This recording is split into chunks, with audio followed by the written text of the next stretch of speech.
And welcome back to The Factor Uncensored. He's known for a product many women will use and swear by. It's hair extensions. Let's get to Marcus Bowers. And taking a look at your background, you started, I think, with $800, and the valuation of your company now is north of $7 figures. And you guys, Warren Broadnax, your business partner as well, both of you Navy vets, started this business out the trunk of your car. What motivated you? Just $800, not wanting to go $800 being it. Yeah, that was the thing. It was having a job and then learning how to create jobs. So I actually graduated from UHD, got my degree in business in 2011, and then we started She's Happy here in 2012 with just $800. So, we used everything that we had in our bank accounts, bought a couple bundles, started posting it on social media, and then, the rest is history. We started posting on social media way back in 2012 before people were posting other customers as VIPs. And so we actually created the industry. So shout out to Jeff Bezos. He got Amazon Prime Day happening right now.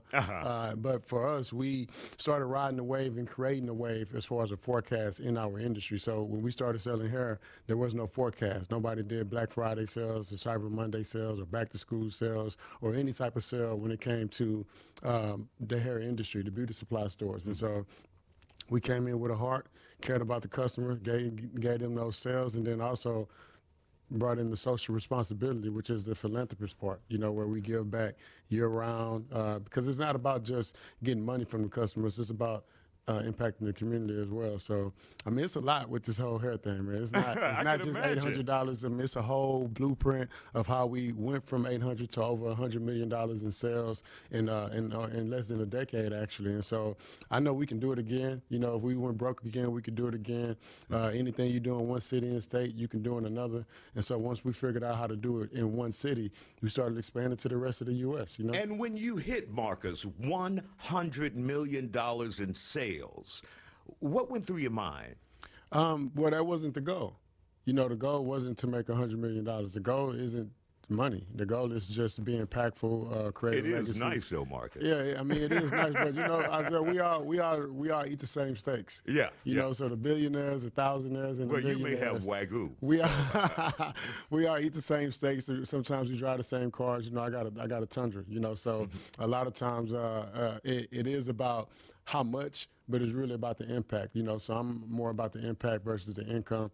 I care a lot about the people, not profit. So, but it does matter. It matters how people treat you. When they know that you hit $100 million in sales in less than a decade or right at a decade, it matters. They respect what you say. They understand that when you're trying to put down some crumbs as far as like, hey, go this way. This is where the AI side of things is, or this is where the online money-making side of things are. This is where we're utilizing CRMs as if our lives depend on it. Then sometimes people are easier to follow when you slap them with a stack or two. You know what I'm saying? Absolutely. Now, what is genius about your business? That market has been there forever, but many African Americans had never taken advantage of it. What you will see in most black communities are Asian-owned hair and beauty supply stores. And when you walk in that store, Marcus, you won't see any black employees. You won't see, in many instances, those Asian store owners giving back to the community. You guys decided to open those stores and hire black and Hispanic people and whomever knocks on your door and give back to the community. So it's important to, not just build it because you know that they're going to come, but also build it with a heart. And so that's kind of, that's what we did. When we opened up in 2012 and we realized that there were beauty supply stores in every community that we were in, but they never gave back to the people. They never cared about. Not even hired. Yeah, not even, when you go in most of the time, you'll see family members of that business. You might see that one token black person in there, but then also, but they also didn't celebrate with the customers. So they didn't give back, they also didn't celebrate. So these holidays that are in the U.S., they're forecasted. So every year for the rest of our lives, there's going to be prom and graduation season. There's going to be a back to school seller season. There's going to be Valentine's Day. There's Mother's Day. There's your birthday. And the people that you're shopping with got to care about you. They got to send those emails. They got to tell you happy birthday. They got to tell you happy Hanukkah. And if they're not, then you probably not going to support them with your pocketbook when those holidays roll around. We'll continue our conversation with Marcus Bowers in just a moment. And welcome back to The Factor Uncensored. We continue our conversation with Marcus Bowers of She's Happy Hair. Glad to have you here, owner of She's Happy Hair, locations all around Houston, around the country, and a firm presence online as well.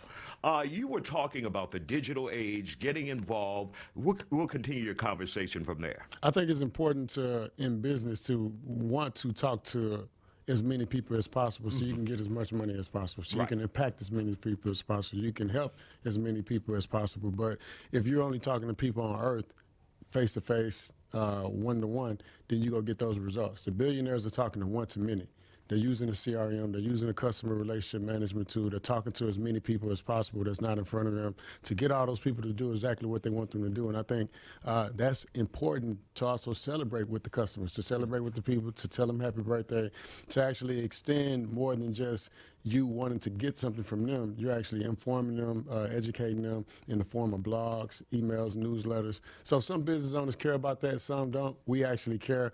A lot of those mom and pops, as far as those beauty supply stores, they would have products in their stores that had dust on them. We don't have that at our stores. We got stored products. I wanted to bring that up. When we take a look at the stores that you guys have created here in the city of Houston, many of them look like boutiques. Yeah. I would say you guys are the Galleria, and the others are Sharpstown. Yeah, so we are definitely the luxury brand when it comes to hair extensions. Exactly. From the customer Really service to the quality to the expectations. When people come into the stores, they expect 5-star service.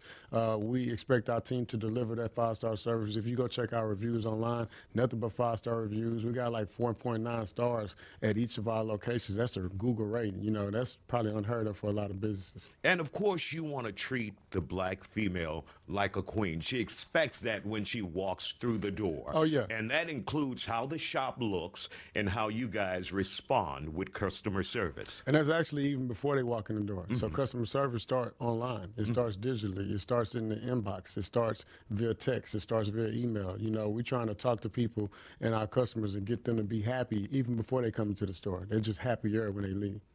Now that you've settled into your money bags and a successful career and life, are you at the point where you're giving back, becoming that beacon of hope for other young people who may come to you for mentorship? I think that's the most important thing. One of my phrases that I love to extend on, a lot of people say knowledge is power, but I think the implementation of knowledge is power. But then when you put in something, you implement something that works for you, I think it's important to share that knowledge. And so that's what I consider greatness. When you implement the knowledge that you have attained over time, and then when it works for you, you come back and tell people that's trying to get up that mountain that you're trying to, climb back down from, exactly what tools you use to get up there. So the best analogy I give is, always be graduating, but don't graduate and stop. Never get to a mountain and stay there. Always find another mountain.